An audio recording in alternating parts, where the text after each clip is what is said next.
সরাসরি দেখাবো অরূপ বিশ্বাস বিধাননগর দক্ষিণ থানা থেকে তিনি বেরিয়ে আসছেন। রাজ্যের প্রাক্তন ক্রীড়ামন্ত্রী অরূপ বিশ্বাস মেসি কাণ্ডে তিনবার নোটিশ তিনি এড়িয়ে গিয়েছেন, আর আজকে একেবারে সকাল 10টার আগে তিনি পৌঁছে গিয়েছিলেন। জিজ্ঞাসাবাদ পর্ব চলছিল। ময়ূক ঠাকুর চক্রবর্তী সরাসরি আমাদের সঙ্গে। ময়ূক, দেখো 3 ঘন্টা 10 মিনিট পর অরূপ বিশ্বাস তিনি কিন্তু বিধাননগর দক্ষিণ থানা থেকে বেরিয়ে আসছেন। সরাসরি সেই ছবি আমরা দেখাচ্ছি। 3 ঘন্টা 10 মিনিট তিনি এখানে ছিলেন। যে ছবি আমরা দেখাচ্ছি, কিছু বললেন না, কালো কাচের গাড়ি এবং অরূপ বিশ্বাস তিনি কিন্তু বেরিয়ে গেলেন। এখনো পর্যন্ত এই অরূপ বিশ্বাসকে 3বার তলব করেছিল বিধাননগর কমিশনারেট, বিধাননগর সাউথ থানার পুলিশ, এবং তারপর আজকে তিনি হাজিরা দেন। মহামান্য কলকাতা হাইকোর্টের তরফ থেকে নির্দেশ ছিল কোয়ার্সিভ অ্যাকশন তার এগেইনস্টে নেওয়া যাবে না, এবং তারপর 3 ঘন্টা 10 মিনিট পুলিশ আধিকারিকরা তাকে জিজ্ঞাসাবাদ করেন। তার স্টেটমেন্ট রেকর্ড হয়। 10টা প্রশ্নের একটা কোয়েশ্চেনিয়ার আজকে বিধাননগর কমিশনারেটের তরফ থেকে রেডি করা ছিল।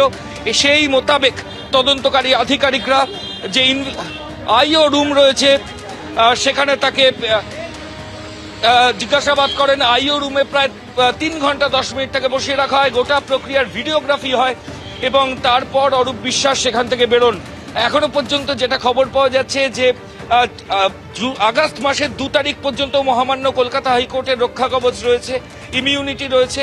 সেক্ষেত্রে আগস্টের 2 পর্যন্ত পুলিশ আধিকারিকরা তার বিরুদ্ধে কোনো কোয়ার্সিভ অ্যাকশন নিতে পারবেন না, এরকম একটা জায়গায় রয়েছে পুরো বিষয়টা।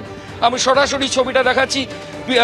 কেসের যিনি ইনভেস্টিগেটিং অফিসার দেখো তিনি রয়েছেন, এবং অন্যান্য যারা কেন্দ্রীয় বাহিনীর জওয়ান তারাও রয়েছেন, বাইরে যাতে কোনো অপ্রীতিকর পরিস্থিতি না হয় ঠিক সেই কারণেই কিন্তু এই নজরদারি। 3 ঘন্টা 10 মিনিট মেসি কাণ্ডে অরূপ বিশ্বাসকে জিজ্ঞাসাবাদ করা হয়।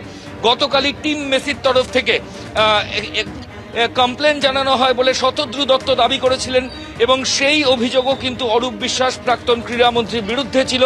3বার তাকে নোটিশ করেছিল বিধাননগর কমিশনারেট, এবং তারপর ফাইনালি তিনি আজকে হাজিরা দিলেন, এবং 3 ঘন্টা 10 মিনিট তদন্তকারী আধিকারিক তাকে ইন্টারোগেশন রুমে জিজ্ঞাসাবাদ করলেন, এবং প্রায় 10টি প্রশ্নমালা নিয়ে তদন্তকারী আধিকারিক ছিলেন।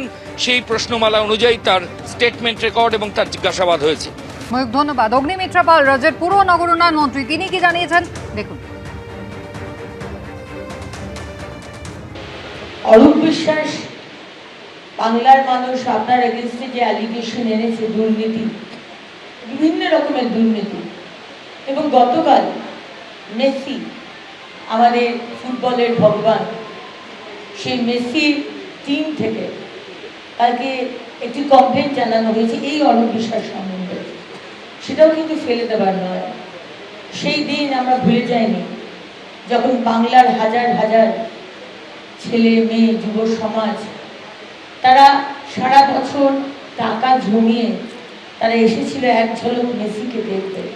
কিন্তু এই অরূপ বিশ্বাস, এই তৃণমূলের নেতারা, এই সুজিত বোস, এই তৃণমূলের সব তার পরিবারের লোক এবং অরূপ বিশ্বাসের যে উদ্ধত্ত, মেসির কাঁধে হাত দিয়ে পেটে হাত দিয়ে সেলফি তোলা, শুধু দুর্নীতি করলে শাস্তি হবে আর হাজার হাজার ছেলেমেয়ের স্বপ্ন ভঙ্গ করে দেবেন তার শাস্তি হবে না, তার উপযুক্ত শাস্তি হবে। আপনি যতই পালিয়ে বেড়ান অরূপ বিশ্বাস, এর জবাব আপনাকে বাংলার যুব সমাজকে দিতে হবে।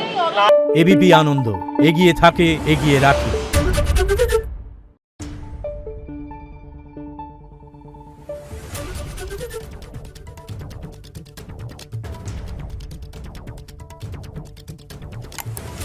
Thank you.